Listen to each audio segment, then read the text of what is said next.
This is the secret of how automations can add tens of thousands of dollars to your already existing coaching sales funnel without doing anything else. My name is Gavin Wiener. I'm a top-rated freelancer when it comes to no-code automation and building sales funnels, especially for coaching and agency businesses. I've been in the space for 5+ years, worked with 100+ clients at this point, and I've got a degree in computer science. So I really understand the technical sides of building funnels and also the sales and marketing business side of it. So let's say your coaching funnel currently looks like this, as simple as it gets. We have you generating traffic from Instagram, we have you generating traffic from Twitter, these can be and or. We have you generating traffic from YouTube, for example. And the simplest thing you can do, whether you're running a coaching funnel or you're running an agency, because a lot of the time it's treated the same way, is you can drive them to a simple book a call page. So book a call, landing page, LP. So let's say we're driving traffic all the way there. Now firstly, asking someone to book a call, even if it's a fairly warm audience, it's still kind of a big ask. So let's say of people who view your content, whatever you're posting, and they go to your landing page, and all they see is book a call. That's the only call to action. Let's say that converts at only about 5%, which essentially means only 5% of people are ready to actually take that action. And also your offer and your targeting has to be on point, because they have to know it's exactly for them, and it has to be an offer they actually care about. But let's say it's 5% conversion. So just for simplicity's sake, let's say you get 100 views a month. Obviously that's very low. Well, let's make it 1,000 just to be nice. So that means you get 50 bookings, no, 5 bookings, right? 10% of 10% would be 100, yeah, it would be 50.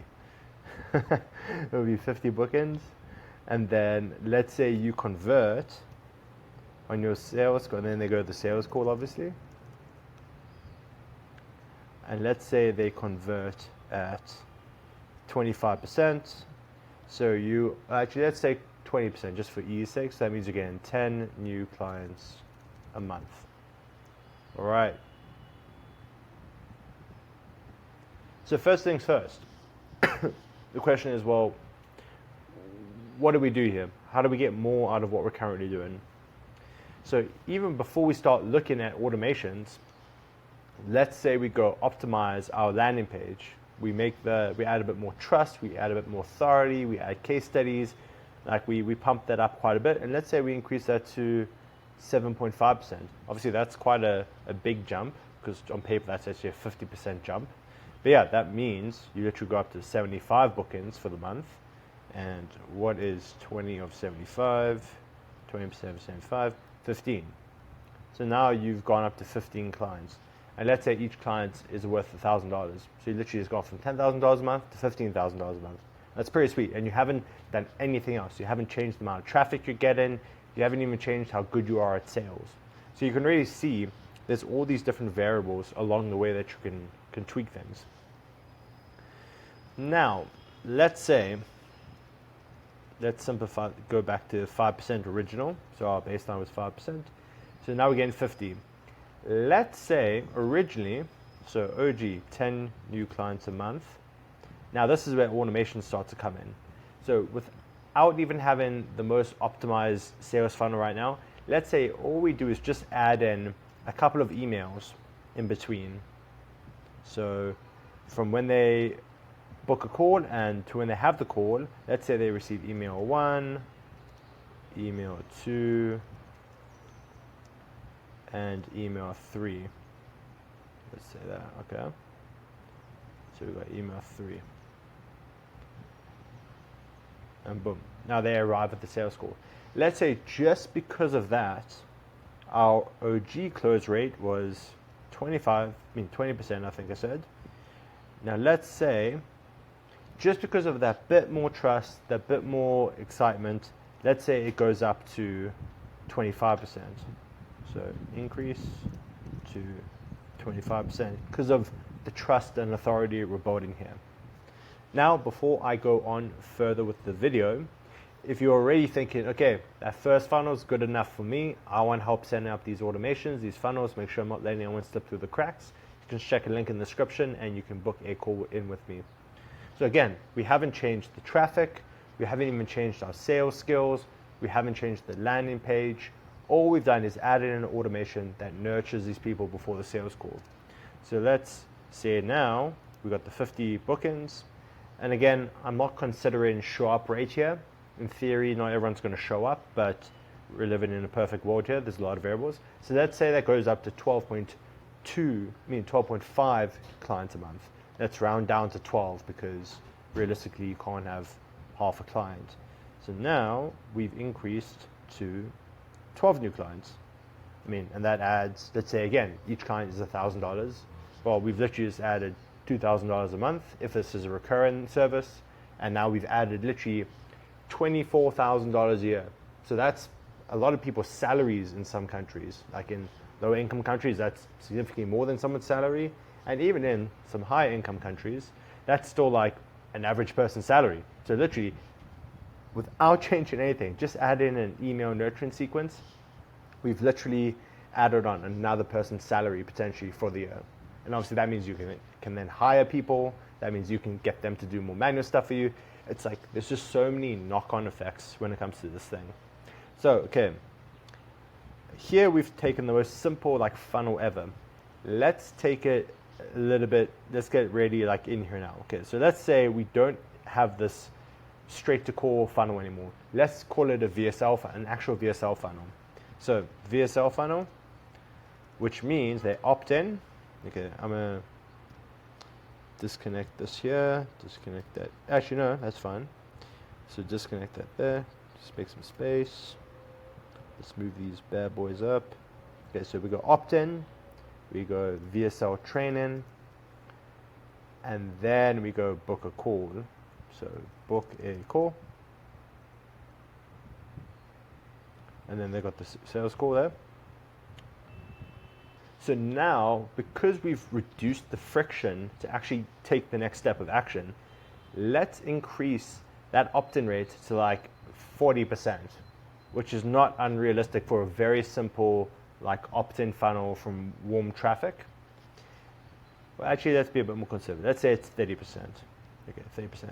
So now we have 300 people who've opted in, and all of those people are going to receive these indoctrination emails. Case studies, introducing yourself more, how you can help, etc. You can keep in touch with them. Let's say, okay, well, 300, yeah, 300 goes to the VSL step. Let's say only, let's say half of those people finish the VSL and they book the call, for example. Actually, let's even be more conservative. Like as I was saying, let's be even super conservative. Let's say a quarter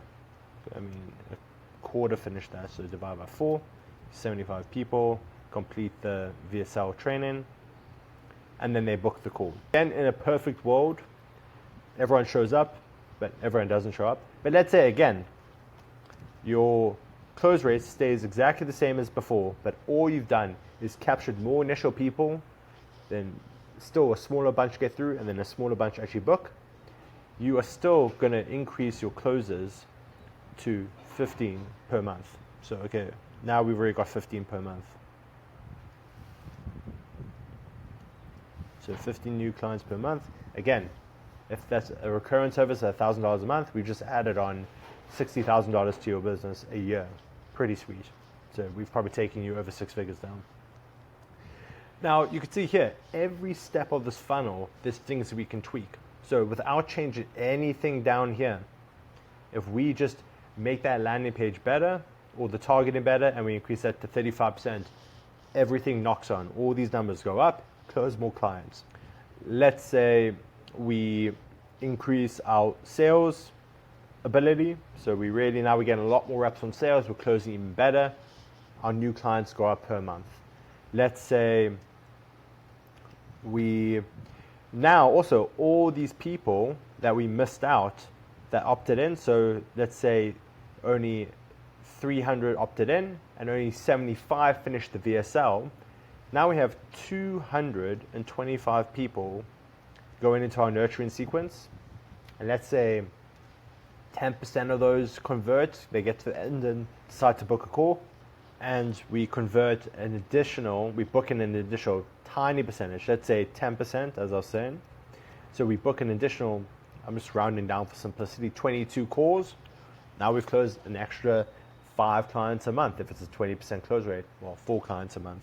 So you can see here, without changing, we did not change our top end traffic at all this entire time, but just based on, firstly, what landing page we're driving them to, what automations we have going in the back end, our sales ability, all of these percentages change how you grow your business without doing anything else. So if you're already spending X on your front end, now you're closing more people and you can spend more. You can hire more people who can help you more with the back end. Everything comes down to how can we refine each step of this funnel, even from the simplest one, literally just opt in, book a call, show up to the call, to they have to opt in, watch a training, and obviously each step of the way here, they're also getting more qualified. So they're probably going to show up to the call more qualified, more ready to buy because they've had to take more actions. We're also all the people who initially was too big of an action to book a call. Now we can nurture all those people, convert more of those people into book calls, close more deals. And we haven't even gone started here in regards to how automations, for example, keeps deal movements updated, make sure your sales reps are reporting things correctly. All of these things factor into time saved, more money for the business, and this is how you scale. It's like you need systems, you need automations in your coaching business, in your agency business, and this is how funnels help you do that with automations. So if you want help building these funnels, even from the simplest one if you're just getting started, to a more complex one you want to refine and make sure you're not letting anyone slip through the cracks, you can just check the link in the description. You can book in a call with me. I can help you get this sorted. Now, if you're not even sure what you should have on the landing page, even this simple one, you can go check the link that I've got in the corner here. And that's going to tell you exactly what do you need on a simplest landing page or this landing page to actually start booking calls.